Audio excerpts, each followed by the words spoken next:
पर कमजोर कड़ी की बात हो रही थी। चरण सिंह सापरा, कमजोर कड़ी आप हैं क्या इस गठबंधन में? और यहां पर अभी जिक्र भी कर दिया, आप ही के लोग ज्यादा छोड़ते हुए जा रहे हैं इंडिया गठबंधन को। संदीप जी, मैं उत्तर देता हूं, मुझे जरा अनइंटरप्टेड बोलने का मौका दीजिएगा। अभी बात हो रही थी केमिकल लोचे की। मैं आपको बताना चाहूंगा कि केमिकल लोचा ही नहीं, यहां पर प्रैक्टिकल लोचा भी एनडीए में है। मैं आपको 5 उदाहरण देता हूं जिसमें बृजमोहन शर्मा जी ने जो अभी कहा है ना, वो सारी चीजें साफ हो जाएंगी। आज का ही वाक्य है कि कल्याण के अंदर जो शिवसेना उबाटा की उम्मीदवार है वैशाली दरेकर, उसके प्रचार में गणपत गायकवाड़ बीजेपी के एमएलए की पत्नी उनके प्रचार में जीप पर खड़ी थी। यह पहला लोचा। दूसरा लोचा आपको बताता हूं कि धाराशिव के अंदर वहां पर अर्चना पाटिल अजीत पवार के गुट की उम्मीदवार है, उसके सामने बीजेपी के पूर्व विधायक ने इंडिपेंडेंट फॉर्म भरा है। यह दूसरा लोचा। तीसरा लोचा आपको बताता हूं कि माडा के अंदर राम राजे नायक निंबलकर बीजेपी के उम्मीदवार हैं, उनकी पार्टी को छोड़ करके धैर्यशील चले गए हैं शरद पवार की पार्टी में, उनके सामने फॉर्म भर रहे हैं। और विजय सिंह मोहिते पाटिल जो बीजेपी के सदस्य थे और बीजेपी के नेता, वो उनके खिलाफ खड़े हो रहे हैं। तो ये तीसरा लोचा है। इसी तरह से बुल्डाना के अंदर शिंदे सेना वर्सेस शिंदे सेना चल रहा है, प्रताप जाधव वर्सेस संजय गायकवाड़ चल रहा है। आते हुए पार्टी को बाहर निकल गए, वो तो कह रहे हैं शून्य पर आएगी। मेरी बात तो पूरी होने दीजिए ना, को मुंह दिखाने लायक नहीं बचेंगे। 10 सेकंड और। हाँ, बोलिए ना, बोलते रहिए। अमरावती, मैं बता रहा हूं ना, अमरावती के अंदर नवनीत राणा के सामने अभिजीत अड़सुल और बच्चू कडू, ये दोनों महायुति के साथी है ना, ये उनके खिलाफ उन्होंने कैंडिडेट वहां पर खड़ा कर दिया है। और नवनीत राणा के मुंह से आज क्या निकल गया कि आप आज जनसभा में बोली है कि आप ये चक्कर में मत रहना, ये गफलत में मत रहना कि नरेंद्र मोदी की हवा चल रही है। नरेंद्र मोदी की हवा 2019 में भी चल रही थी, लेकिन मैं इंडिपेंडेंट जीत करके आई थी, तो आप लोग गफलत में मत रहिएगा। ये नवनीत राणा ने खुद कह दिया। कितनी बड़ी बात कह दी है। चंद्रकांत पाटिल कहते हैं कि अगर खजाना अजीत पवार के पास है तो उस खजाने की चाबी जो है वो मुख्यमंत्री एकनाथ शिंदे के पास है। खजाना सुरक्षित रहेगा हमारे पास में। पूरा तफसील से और एनडीए शिंदे की चाबी जो है के केमिकल लोचे, प्रैक्टिकल लोचे तो गिनवा दिए। अपना लोचे के बारे में कुछ नहीं बोले आप। नहीं, मैं अपने लोचे के बारे में कह रहा हूं कि हमारा जो लोचा है उसको हम संभाल रहे हैं, लेकिन इस लोचे की तो कोई चर्चा नहीं कर रहा, ना तो आप कर रहे ना कोई और। हम सब चर्चाएं करते हैं, ना काहू से दोस्ती ना काहू से बैर।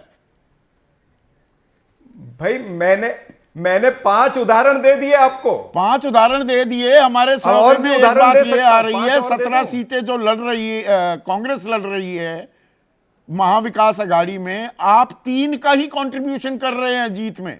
इस 18 में से 3 ही है आपकी कंट्रीब्यूशन। नहीं, मैं आपके सर्वे का सम्मान करता हूं, लेकिन यह सर्वे थोड़ा सा जल्दी हो गया है। अच्छा। क्योंकि अभी तक तो एनडीए की सीटें नहीं तय हुई, अभी तक तो उनके अंदर प्रैक्टिकल केमिकल लोचा चल रहा है। मैंने गिना दिया, अब मैं यह भी गिना देता हूं कि रत्नागिरी सिंधुदुर्ग में क्या होगा। अगर नारायण राणे को टिकट मिलती है तो वहां किरण सामंत वहां पर उनके खिलाफ में काम करेंगे। अगर नासिक के अंदर छगन भुजबल को टिकट देते हैं तो हेमंत गोडसे जो शिंदे सेना के सिटिंग मेंबर पार्लियामेंट है, वो वहां पर गड़बड़ करने के लिए तैयार है। महायुति के विरोधाभास अंतर्द्वंद पर काफी कुछ उम्मीदें आपने लगाई हुई हैं। कृष्णा हेगड़े, सांसें थोड़ी सी धड़कनें तेज होती जा रही हैं जैसे जैसे चुनाव की तारीख नजदीक आ रही है, और पहले चरण में 5 सीटों पर तो महाराष्ट्र में भी बटन दबाया जाना है। रामटेक, नागपुर, भंडारा, गोदिया, गढ़चिरौली और चंद्रपुर। ऐसा है कि देखिए, आपने 3 सर्वे किया, हर सर्वे में हमारी जो सीट की गिनती है बढ़ रही है एनडीए। दूसरी बात है कि 50 थोड़ा सा ऑडियो और बढ़ाइए कृष्णा हेगड़े का। हाँ, बोलते रहिए आप। 50 विधायक हमारे पास एकनाथ शिंदे जी का, 50 विधायक अजीत दादा के हमारे पास, 288 में से 220 विधायक हाउस में हमारे पास है। ये बोल रही है नकली पार्टी है। अरे भाई, हम नकली पार्टी है तो तुम क्या हो फिर? महाराष्ट्र की जनता नहीं जानते क्या? 2019 में आप गए थे, बोले मन हिंदुत्व के नाम पे लड़ेंगे, बाला साहेब के नाम पे लड़ेंगे, नरेंद्र मोदी जी को नेता मान के लड़ेंगे। आप जाके कांग्रेस का दामन पकड़ लिए, चलिए, क्या मुंह से चुनाव लेके आयोग जाएंगे, ने वापस आपको असली बोलेंगे बता दिया ना, अब जनता की बारी है, जनता की देखिए, अदालत में असली पार्टी नकली उनकी तय होगा, टूट गई है, इसके लिए तैयार है ना। संदीप जी देखिए, अभी जो है, अभी तक वंचित बहुजन आघाड़ी का क्या प्रभाव है, एमआईएम का क्या प्रभाव है उनकी तरफ, और उनकी कितनी वोट कटती है, और मन से जो हमारे पास आई है नया हमारा चौथा इंजन, उसका क्या प्रभाव है, वो भी अभी देखना बाकी है। और इसमें हमारी सीट और भी बढ़ने वाली है। प्रभाव की तीसरी बार चरण सिंह सप्रा जी ने कहा कि प्रभाव भाई, भी हो सकता है, अरे अब देखिए, मनसे की भी अशोक चव्हाण जरूरत जी पड़ निकल गई के आपको। गए। नहीं, मनसे की जरूरत है, हमारी आइडियोलॉजी है, मराठी मानुस के बारे में बात करते हैं, हिंदुत्व के बारे में उत्तर बात करते हैं, भारतीयों हमारे साथ को जुड़ना लेकर जो चाहते हैं। सोच है मनसे की, उससे वाकिफ हैं आप, उससे इत्तेफाक देखिए, रखते हैं। 2008 में अगर कोई घटना घटी है तो 2024 में तो उसके बारे में हम जिक्र नहीं कर सकते है ना।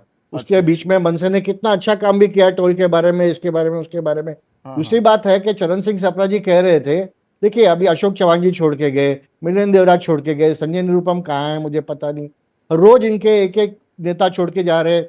विशाल जिनको पाटिल ने तो भ्रष्टाचारी कह रहे अरबी- थे, आदर्श हाउसिंग स्कैम में जुड़े हुए, उनको राज्यसभा भेज देते हैं, मतलब वॉशिंग मशीन लगा रखी हो। देखिए- रामदास अठावले कि एक तरफ हमारा दरवाजा खुला है, दूसरी तरफ जेल का दरवाजा खुला है, ये भी खेल हो रहा है क्या? संदीप जी, मैं विधायक रह चुका हूँ, चीफ मिनिस्टर का डिस्क्रिशनरी पावर्स रहता है फ्लैट अलॉट करने के लिए। अशोक चव्हाण जी ने 2 फ्लैट उनके रिलेटिव्स को अलॉट किए, जो उन्होंने वापस दिया। उन्होंने कहा कि वो शहीदों मेरा के लिए बने पॉलिटिकल थे ये, एक्सीडेंट था, फौजियों के लिए नहीं, बने उन्होंने थे, कहा मेरा नेता के रिश्तेदारों के लिए नहीं बने थे ये फ्लैट। अरे सुनिए तो सही, अरे हाँ। सुनिए तो सही, उन्होंने कहा मेरा पॉलिटिकल एक्सीडेंट है, उनको मुख्यमंत्री पद छोड़ना पड़ा, और उसके बाद वो 2-3 बार चुन के भी आए।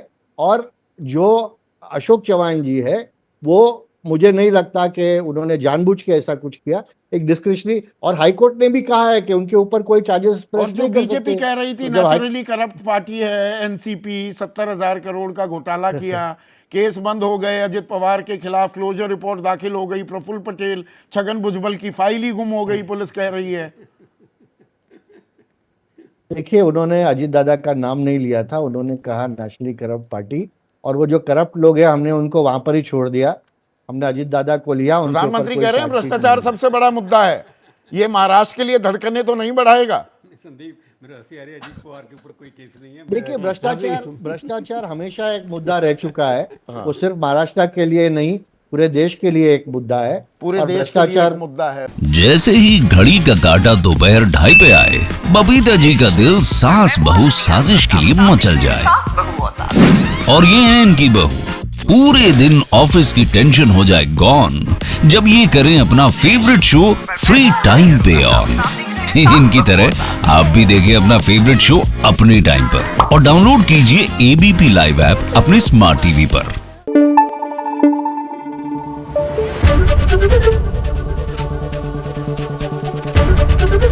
एबीपी न्यूज आपको रखे आगे।